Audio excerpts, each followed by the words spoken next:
me feel so young. You make me feel like spring is sprung. Every time. These famous plimsolled feet are about to take us on a walk of discovery. A walk that will lead us through the life story of Rachel Atwell. And what a story it is. It starts at Broadcasting House and the headquarters of the BBC, where Miss Atwell started as a secretary in 1932. Here is Carol Stone. Well, Rachel, I can very well remember the first day we joined Breakfast Time. There we were, two very, very enthusiastic radio producers willing to give our all to Ron Neal and Lino Ferrari, and unfortunately they didn't want it. I can remember that you were really very up together. You had on a brown sort of jacket with a high collar and your hair was all short and smart, and I thought to myself, this girl's going to know what it's all about. And you did. You were marvellous with the graphics, you were marvellous with the computer. You helped me out every single morning or night shift on those flipping teasers that I could never get to grips with. The only attempt I had at filming with Russell Grant was a disaster, but you seemed to succeed straight away. So my memories of you that you would go far, and you have gone far, and I wish you every success. The reason I'm standing here on a freezing morning talking to you is because I've always fancied myself up front. So if Channel 4's got anything to offer, you could keep me in mind. Apart from that, my lasting impressions are going to be two things of you. First of all, night shifts in the canteen, saying no to the chips because we're on diets, but saying yes to endless cans of Diet Coke. And you've had a lasting impression on my footwear.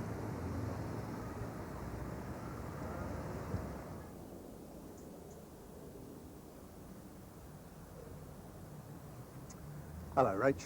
Remember the first time we met down the old Goldhook Road there? I was knocking out the used motors, you know. Met you, engaged you in conversation. You said, why don't you try television? So I did. We went round the Lime Grove, spent quite a few nights together, you know what I mean? Anyway, this television turned out to be a lot easier than I thought it was. Spent the entire night writing about 9 words of television, and then Ron Neal come in and change them all. Anyway, things have gone on from strength to strength since then, and now here I am, Kensington House, nice number, getting a few of my old mates out of jail.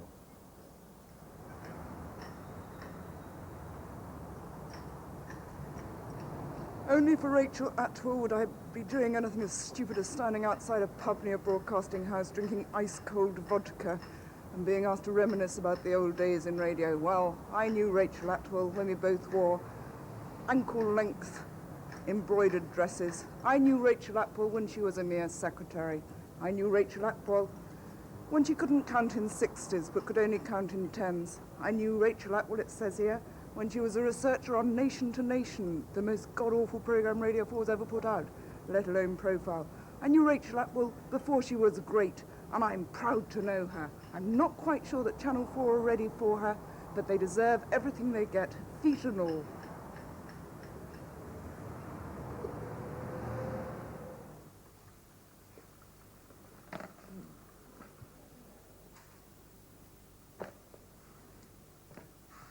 I'm here at Safeway's supermarket on Shepherd's Bush Green, and not many people know that this supermarket plays a key role in the Rachel Atwell story. The reason? Well, I'm afraid Rachel Atwell is an addict. She's an addict for Diet Coke. She spends millions on the stuff every day. With me to explain that story is Mr. Ahmed, assistant manager of the Safeway store here in Shepherd's Bush Green. Mr. Ahmed, without Rachel Atwell, how would Safeway survive?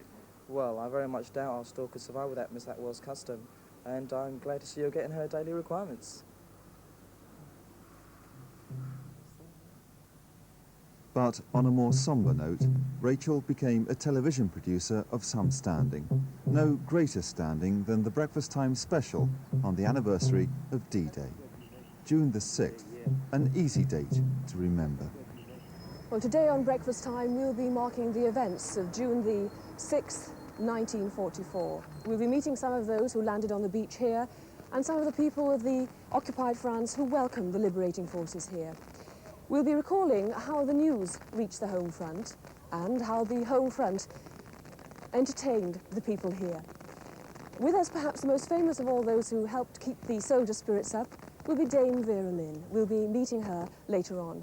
And of course, it must not be forgotten that the weather was perhaps the most crucial factor of all, as Francis will now explain. Rachel, the sun is up, the sky is blue. You're off to Channel 4 with you, and it's raining, raining in our hearts. Out of the frying pan into the fire, eh, Rachel? Breakfast time to breakfast time. You'll soon get to meet your new boss, David Lloyd. Bye. And one for Dave, be the same. What about this poor chap here? Bye. He'd very much like to say, this is Cuddly Dudley, who's obviously not doing a lot of work. No. Of course, with Angus here as well, because he'd very much, what do we know?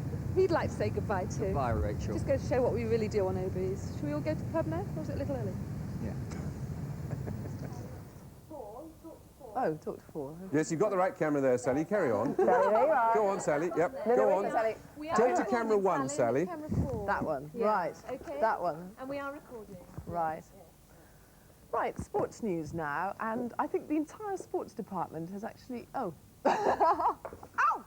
And I think the entire sports department has put in for jobs on Yeah, Channel bye-bye. 4, so Rachel, I do hope you'll look upon these with enormous sort of help and optimism, and of course, Jeremy is fascinated by the sports news, as always.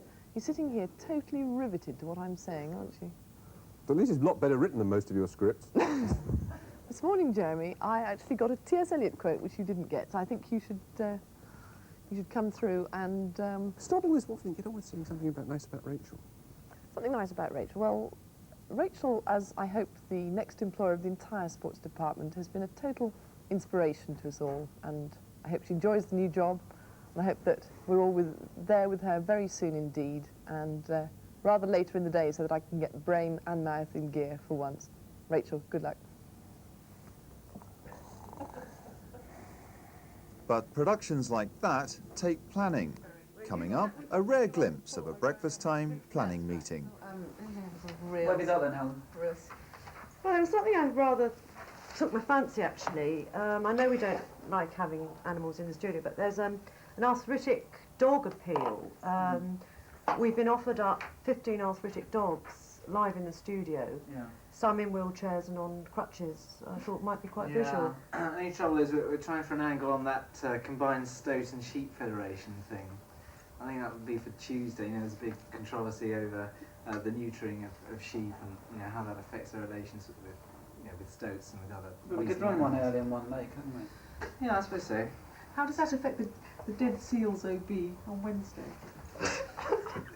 Could be a bit of a problem. Yeah, we're having a problem with that anyway. And then there's the flea competition, isn't there? Or was it a farm? A flea farm on the Isle of Skye, on the Isle of Wight. I'm not too sure where it is, but apparently the man who owns the farm is willing to bring in a couple of hundred fleas into the studio, and he's willing to be interviewed, and it sounds very interesting. Bonnie rang in. He was not prepared to go to sleep unless we set up an item on religious persecution of Kurds in Inner Mongolia, he said. Right. He wouldn't come in tonight if there wasn't one. What do you think? Well, we've had enough animal items, haven't we? So, I don't know, I'm not sure really about that. What about musical items? Got any ideas on them? Oh, there's a comeback. Who's that? I don't know. Who's coming back tonight? Was it Dusty Springfield? Dusty Springfield on Beethoven. Yeah. Anyway, that was pretty useless. Sort of typical quote, frankly. Jeff, sport, you got any ideas? Right, okay. Where is Jeff anyway?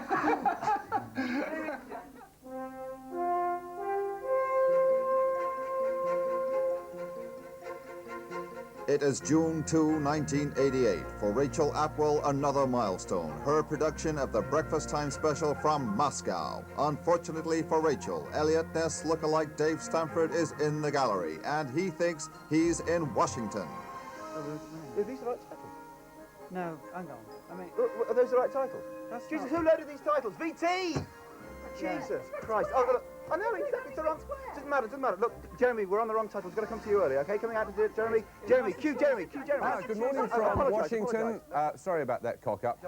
Good morning from Washington, though, with the news that George Herbert Walker has become the 41st president of the United States. Michael McCarthy proceeded defeated in an emotional Boston's standing by. Give us a vote. signals the Democrats' Boston's ready. fifth election reverse What's up with the in the background? last Can we go to 6 the arm? We elections. control this.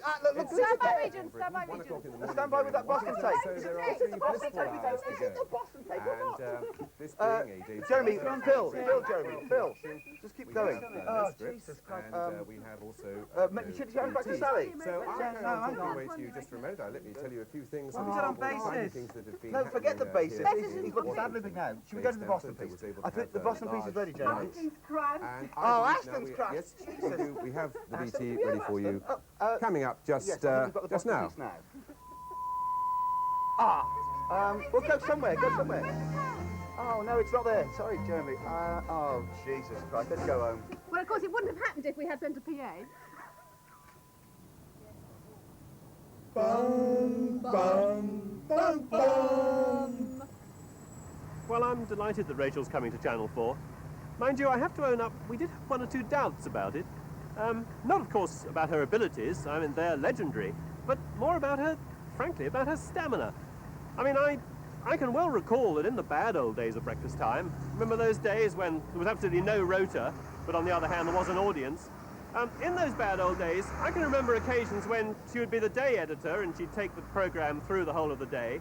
And then, I don't know, somebody like Colin Stambridge would cock up the rota and she had to do the night editing as well. And then at 9:45 the next morning, she was in Albertines. And then she would spend the whole day in Albertines and, you know, certainly put back a certain amount of alcohol, a certain amount. And then, of course, Stambridge would have cocked up the rota again, so she'd have to do the night editing again. I did notice that when she went back to Albertines on the second morning, that she would wilt a bit. There we go. What do you mean only one bottle? Where's Rachel? I'll put these away, I suppose. Actually, Rachel, I think you probably drank around 350 of these bottles since Breakfast Time started. And I hope you make as much money for your local wine bar as you did for me. Well, Rachel, cheers from one former BBC secretary to another. I just hope my career can be as successful as yours.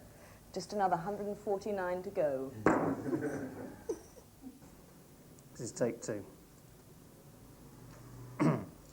The thing is, I had this idea for an early morning strand on cats, and I know Rachel doesn't particularly like cats, but millions of viewers, or Channel 4's case, thousands of viewers like cats, and I thought it would work really well, and I was very pleased when Rachel said, yeah, it's a good idea, let's go for it. And I resigned from the BBC and set up the independent production company, and all was going well, and then the RSPCA knocked the idea on the head, something about cats not being allowed on television before 9 in the morning, GLC rules or something like that. So now I'm out of a job, and it's all Rachel's fault. And the cats. Anyway, good luck, Rachel. Is it that bad? It's fucking complicated. It was very good. I'll do it again, quite happily. How can you improve on that? That's finished me, isn't it? Rachel, don't you ever complain about the lack of crews? What on earth do you think this lot are doing? Wow, that was pretty major, wasn't it? I've seen a lot of deputy editors come and go in my time. Ted Gorton came and went to a region. Stephen Claypole came and went to a company somewhere. Mike Robinson came and went... Where did he go? And Rachel, you're off to Charlotte Street, which is the best street for a cheap, late-night Greek meal. Have fun, enjoy yourself, we'll miss you. Bye. Rachel, we all knew that you were the best deputy editor the Breakfast Time ever had. Your editorial judgment, your personal management never let you down. But now you've fucked up. You let Matthew Lorenzo do your leaving video. Have fun at Channel 4. Bye. And the shoes are nothing to do with me. Well, best of luck, Rachel. Good luck at Channel 4. I hope they appreciate you. And all I have to say is, if I promise to keep you in constant supply of Diet Cokes, can I come with you? Take one. Rachel, I haven't got any ideas for the American presidential election. You should organise, Dave.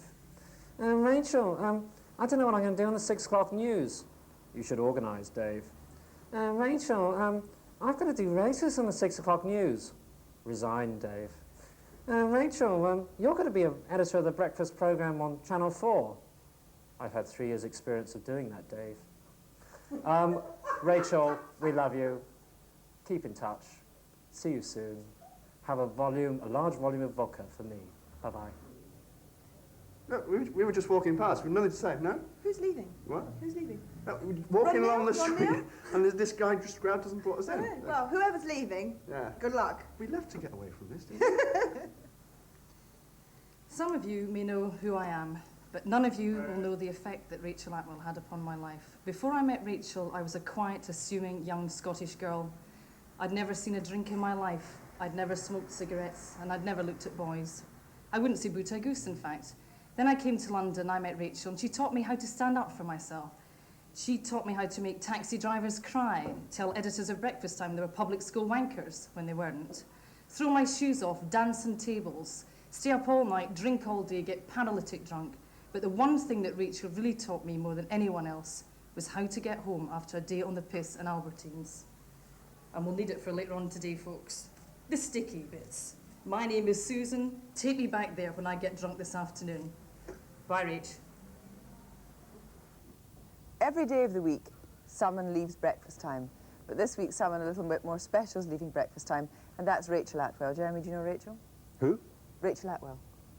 You know, she does rotas. Sorry, you've got the better of me. Is she new? No, she's tall and very cheery. Do you know her?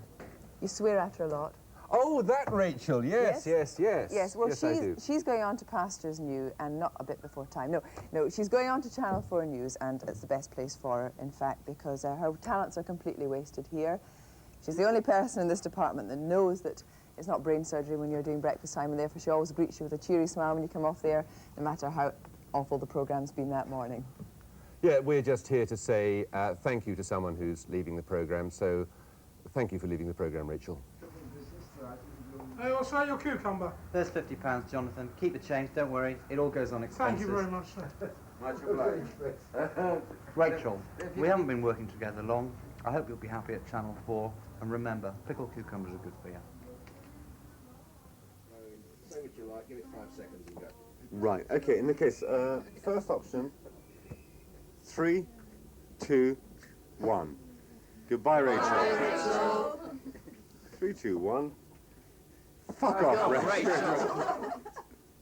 That was very good. To Channel 4. To Channel 4. Dear Rachel, as is usually the case on these occasions, I was told about this precisely 35 seconds ago. Needless to say, I don't have any funny stories in my head about you. Not because you're dull and boring, far from it. I've had some of the greatest fun and the greatest enjoyment of my professional life in your company. We shall miss you terribly. How the BBC will cope without you, I can't possibly imagine. What say you, kid? I say exactly the same. Nobody does a rota, Rachel, quite like you. I'll miss you. Bye. Rachel's always smiling, isn't she? Every time you go into that bloody office or into the room, she's smiling. I mean, no matter what the story, no matter what the day. Last year, for example, in Enniskillen, when we went over to do that bomb attack by the IRA. I'm sorry, Rachel, but under the new government restrictions, we're not allowed to say exactly what this gentleman, who is from Northern Ireland, is saying. However, I can give you a rough idea of the import of the content of his speech. He's saying, for example, that the guy that directed this farewell video is a complete wanker, and that Rachel was a little off her head to employ him in the first place. The fact is, she didn't employ him, he's employed by Sport, so it's tough titties, Rachel, and good riddance. I was trying to remember what I'd miss Rachel for, really. I was, there's the Reebok joke, the Diet Coke and everything. But the thing I'll really miss you for is, who am I going to get a piss with on a Friday afternoon? Bye, darling. It was great. You make me feel so